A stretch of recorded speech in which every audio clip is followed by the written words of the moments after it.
We certainly can't afford to have the economy shut down with a real strike right now. Obviously, would disrupt already very fragile supply chains. The rights of all married couples will never truly be safe without the proper protections under federal law. We're a little more than a week away from Election Day for the U.S. Senate runoff. I think Herschel has a certain emotional pull for a lot of Georgians. This is about right versus wrong, and Herschel Walker is wrong for Georgia. President Trump was wrong to give a white nationalist, an anti-Semite, and a Holocaust denier a seat at the table. This is something that we condemn, and we will continue to speak out against. Some pointed criticism from the former vice president for the man he used to serve with. Welcome to Red and Blue. I'm Nancy Cordes, coming to you from our Washington bureau. Thanks so much for joining us. Well, while Congress is embarking on its lame duck session, a major piece of legislation is up for a Senate vote this evening. The bipartisan Respect for Marriage Act aims to protect same-sex and interracial marriages.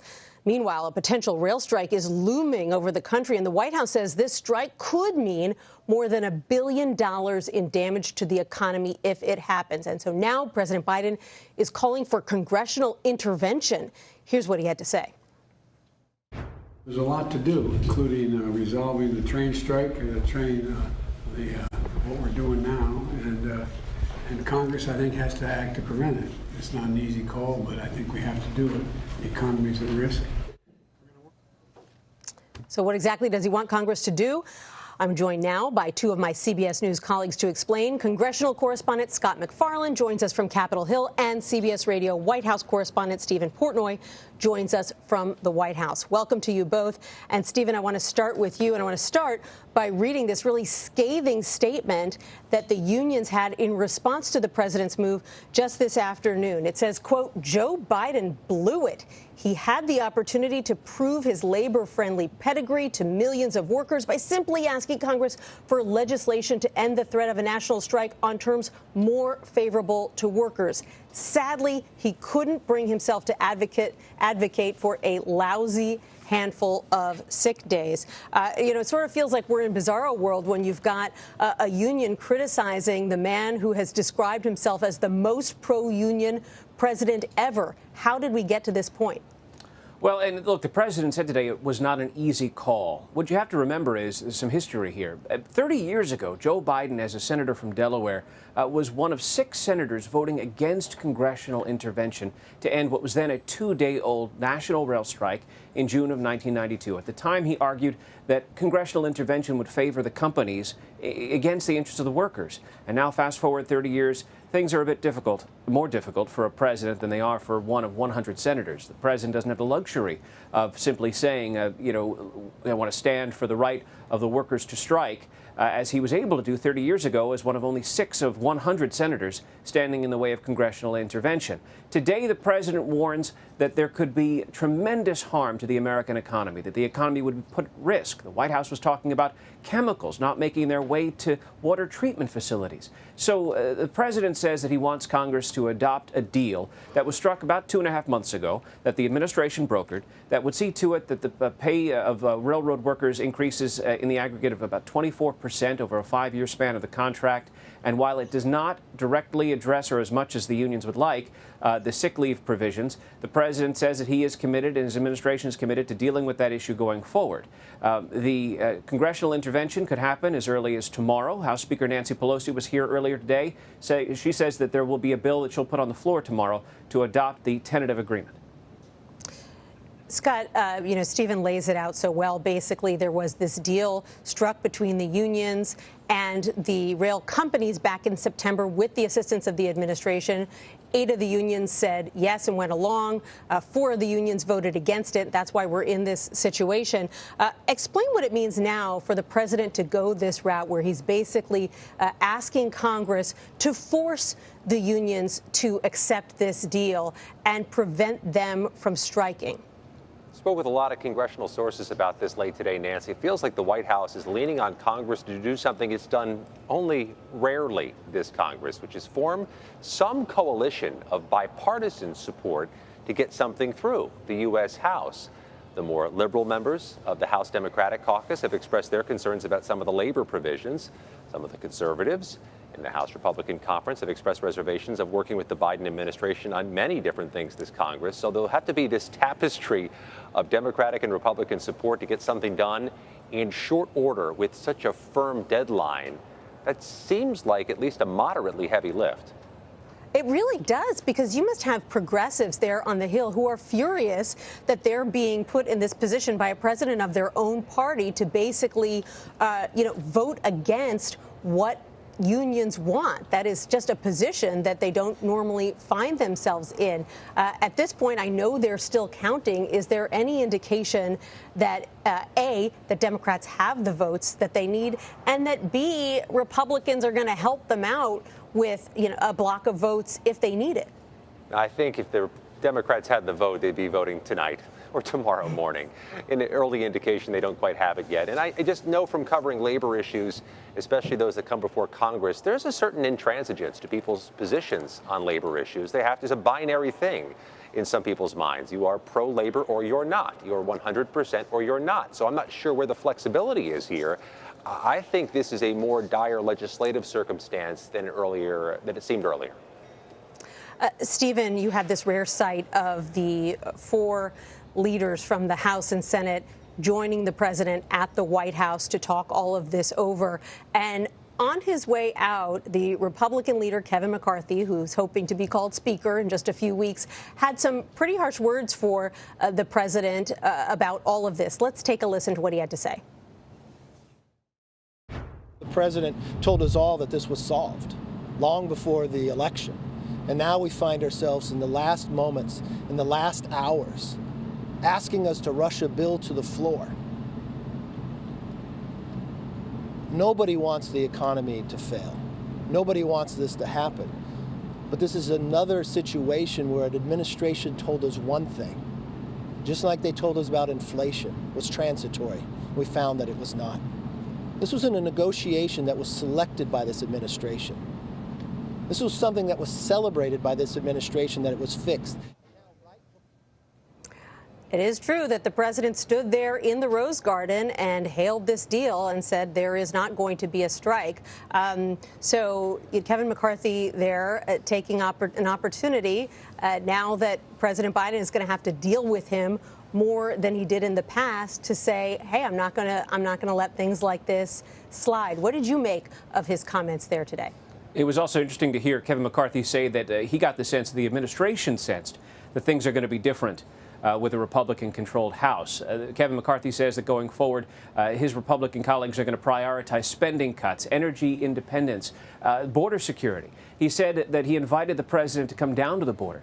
This particular issue, though, when it comes to the rail strike, offers Republicans an opportunity to sort of, twist the screw here.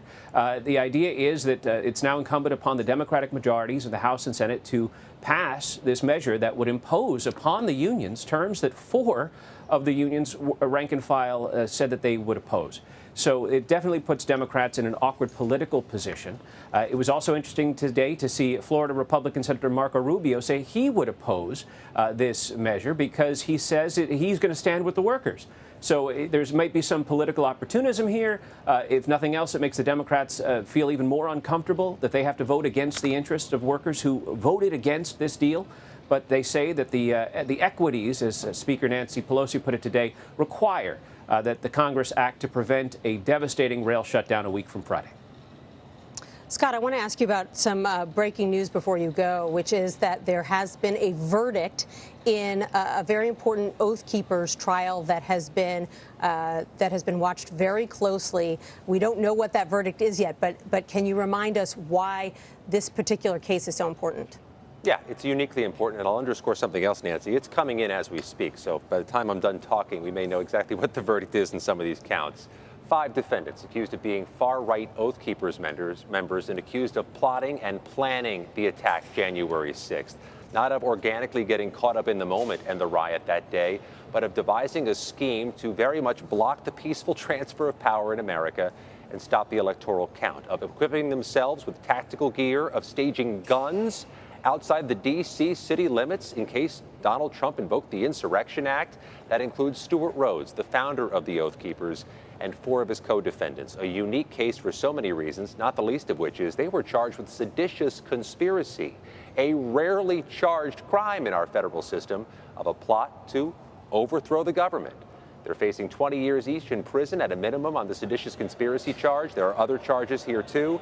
We should have a verdict momentarily from the courthouse, which is just down the road, though not close enough for me to run, literally, in the next few moments and run back to you. Well, I know you'll be on top of it regardless. Scott McFarland, thank you so much. Stephen Portnoy, thank you to you as well.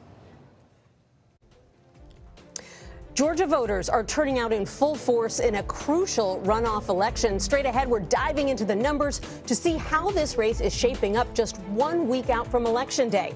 You're streaming Red and Blue, reporting across the political divide.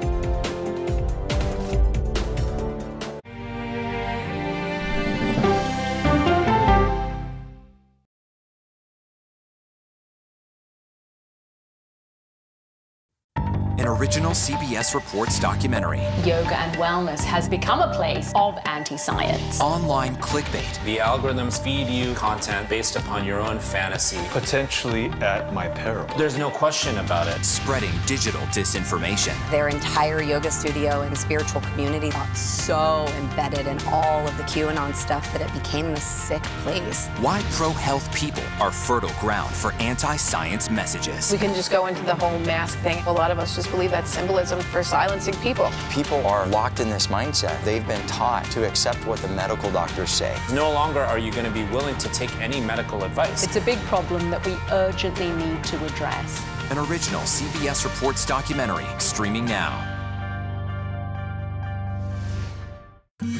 An original CBS Reports documentary. We need to put an end to this territorial status. Will statehood create a better Puerto Rico? So that we have the same quality of life that you see in the States. What do you worry about? Me living here in the future? They're giving incentives to non-Puerto Ricans to come to Puerto Rico and extract our natural resources and take over our land. Vacation in Puerto Rico, and in exchange for that, you don't pay taxes. Why would I allow somebody who abused me for 123 years to then consume me? An original CBS Reports documentary streaming now. When weather turns extreme. States from the plains to the northeast are bracing for more than 2 feet of heavy snow. Every second counts. This is a monster winter storm. CBS News and the Weather Channel bring you virtual weather technology so advanced, so real. There's a wrinkle in the forecast, the accumulating ice. You'll have time to get prepared. Take precautions before you head out. Feel the forecast on the CBS Evening News with Norah O'Donnell.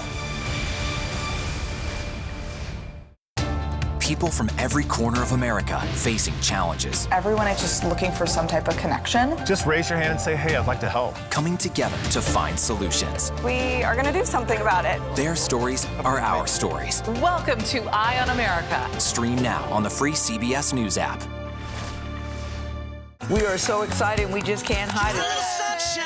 CBS mornings are, well, everything your morning should be. Let's do it! Let's go! CBS mornings, starting at 7. Stories that inform, inspire, and brighten your day. I've been waiting patiently for something like this. Make every day a little more like Sunday morning. Here comes the sun. Stream on the free CBS News app Tuesday mornings.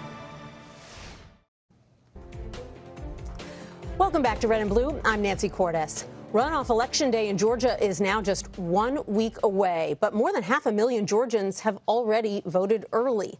On Monday alone, more than 300,000 people cast their ballots in this high-stakes race between Democratic Senator Raphael Warnock and his Republican challenger Herschel Walker.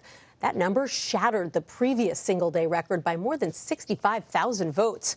For more on all this, let's bring in CBS News Director of Elections and Surveys, Anthony Salvanto. Anthony, thank you so much for joining us to talk about what's like a little bonus election for you after the big November elections. Absolutely. We political junkies have one more exactly. to go.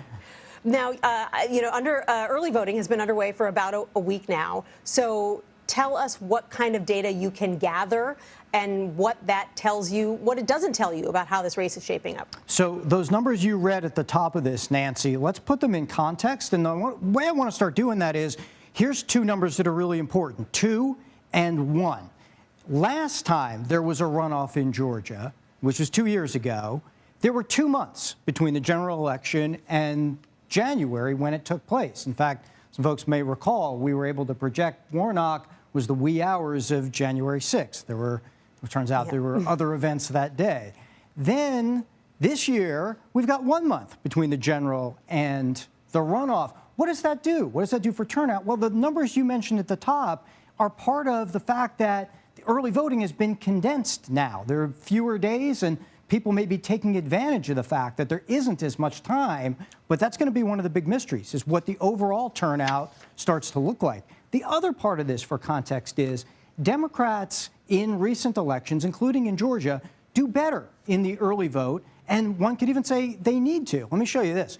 Warnock did in November, he got 53% of the advance vote, and Herschel Walker, by contrast, got 56% of the election day vote. So if you look at the numbers right now in the early voting, I think if I model party and partisan affinity to some degree, it looks like the Democrats are doing better. We know that the proportion of African-American voters in the early electorate is approaching 40%. That's going to be 10 points higher than the overall electorate would need to be for Warnock to do well. All of that might portend well for the Democrats, but they almost need to do well in that early vote, whereas Republicans tend to turn out in force, and maybe Herschel Walker's votes would turn out in force on Election Day, Nancy.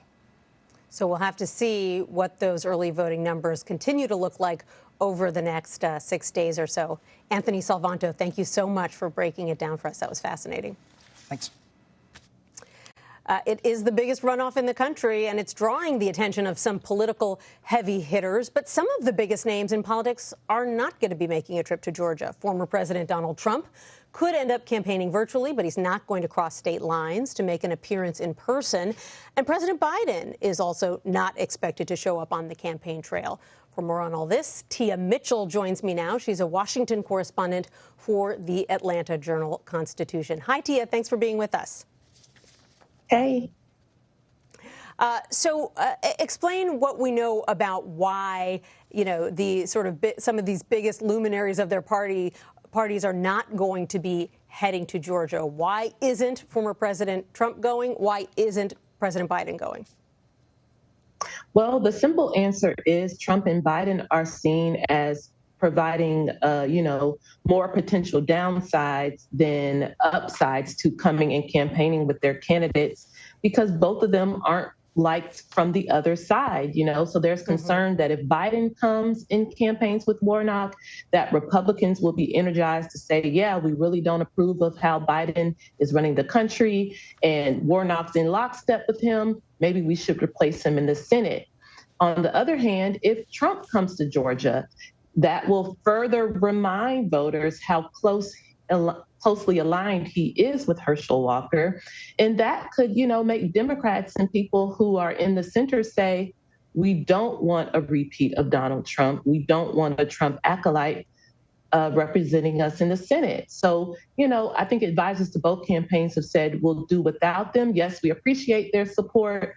They can't avoid the ties that exist between these candidates and arguably the leaders of their parties, but that doesn't mean they have to campaign with them in person.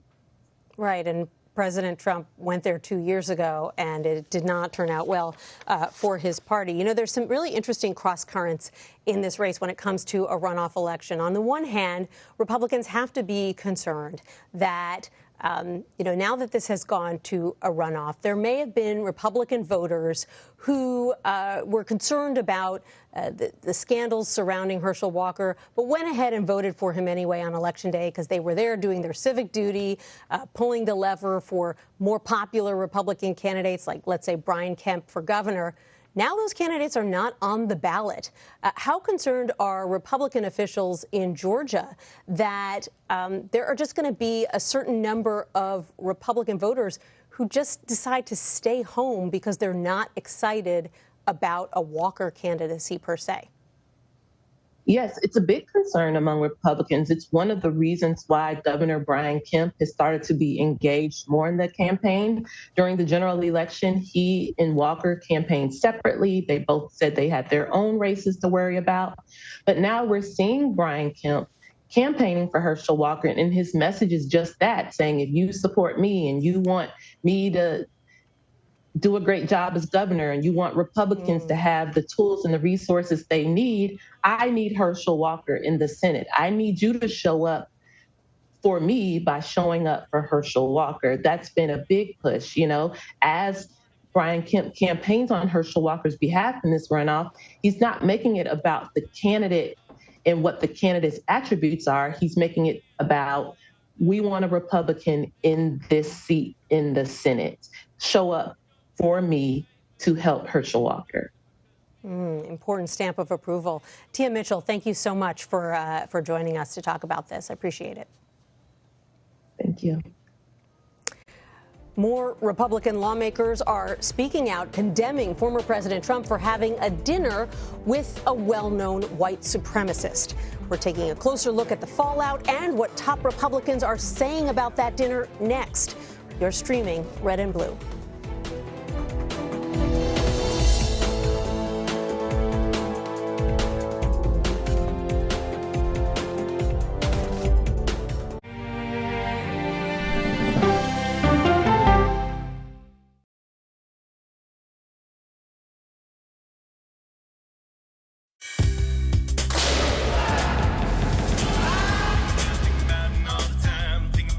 Everybody wakes up in the morning and they are pelted with alerts that frighten them, news that agitates them. With this show, we have the time to explain what's going on. These migrants, they've been released. Explain the status that allows them to be released, to slow things down a little bit. What are the big sets of questions for China and its ambitions? Hackers are stepping up their attacks to extort victims. Let's start with easy. Who's attacking? Here's a deeper understanding of what's happening. Prime Time with John Dickerson. Stream on the free CBS News app. An original documentary from CBS reports tensions rising between a powerful country and a vital island. The supply of this technology came grinding to a halt. The world would grind to a halt. Absolutely. As Taiwan faces threats and aggression, Taiwan is on the front line, and we understand our responsibility as a democracy. We cannot fall.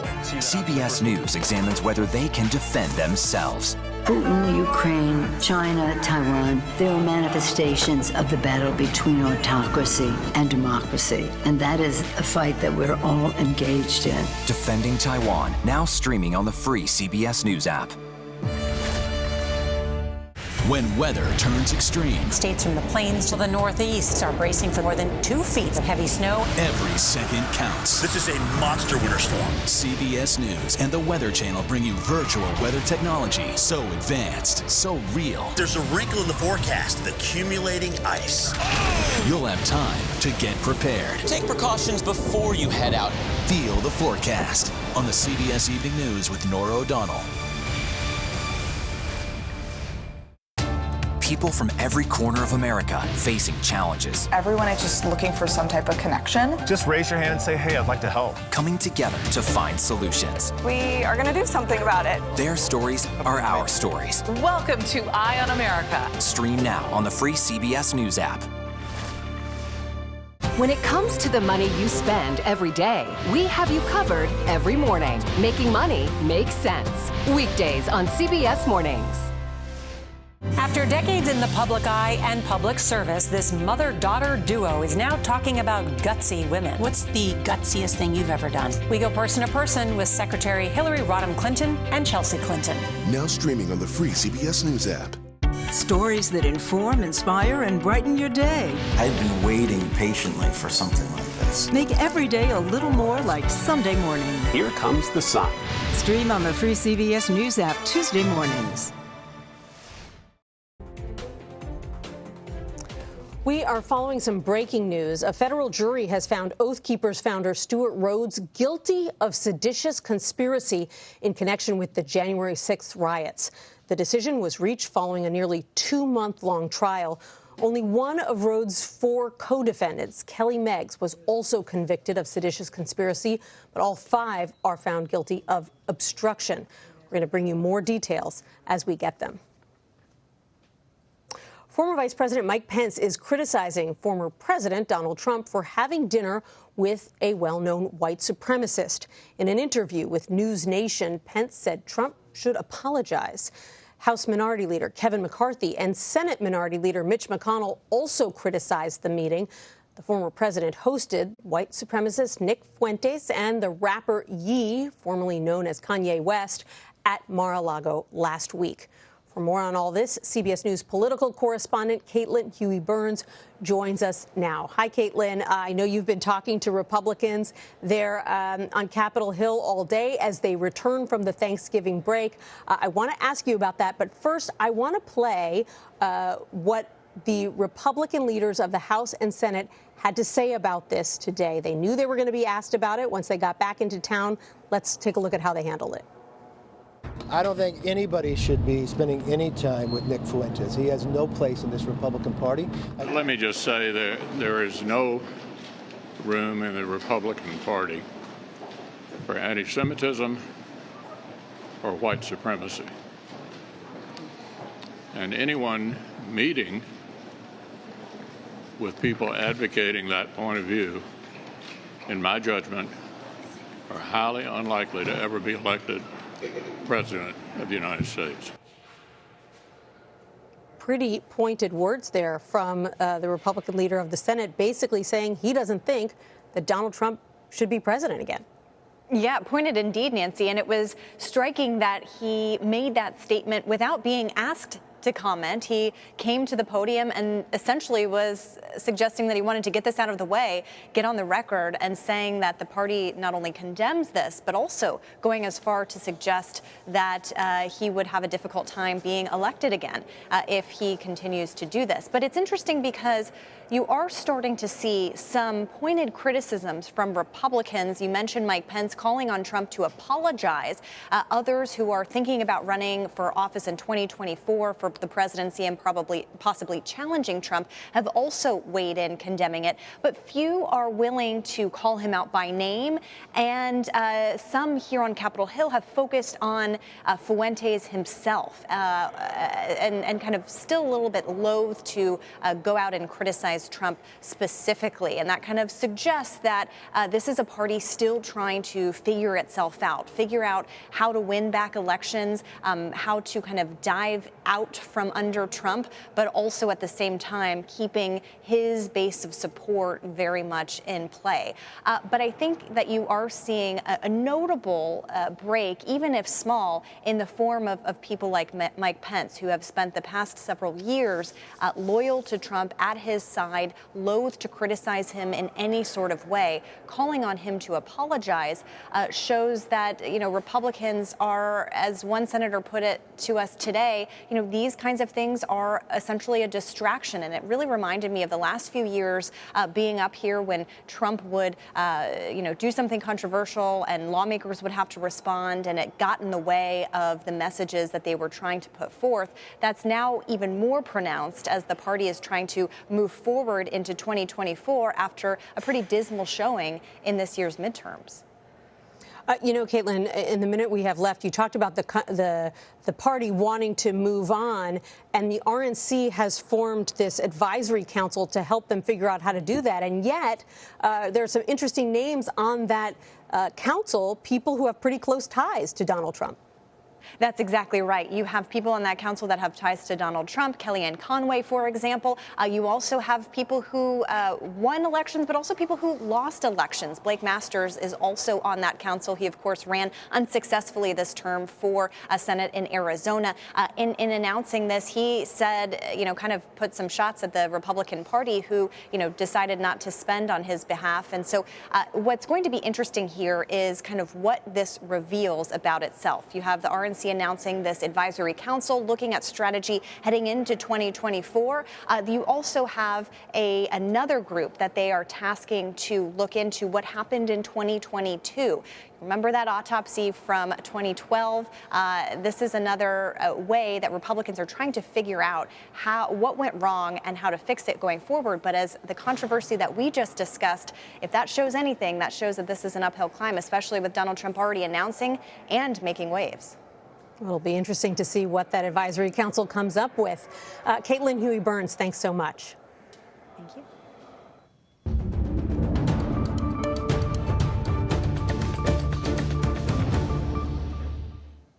We want to go back now to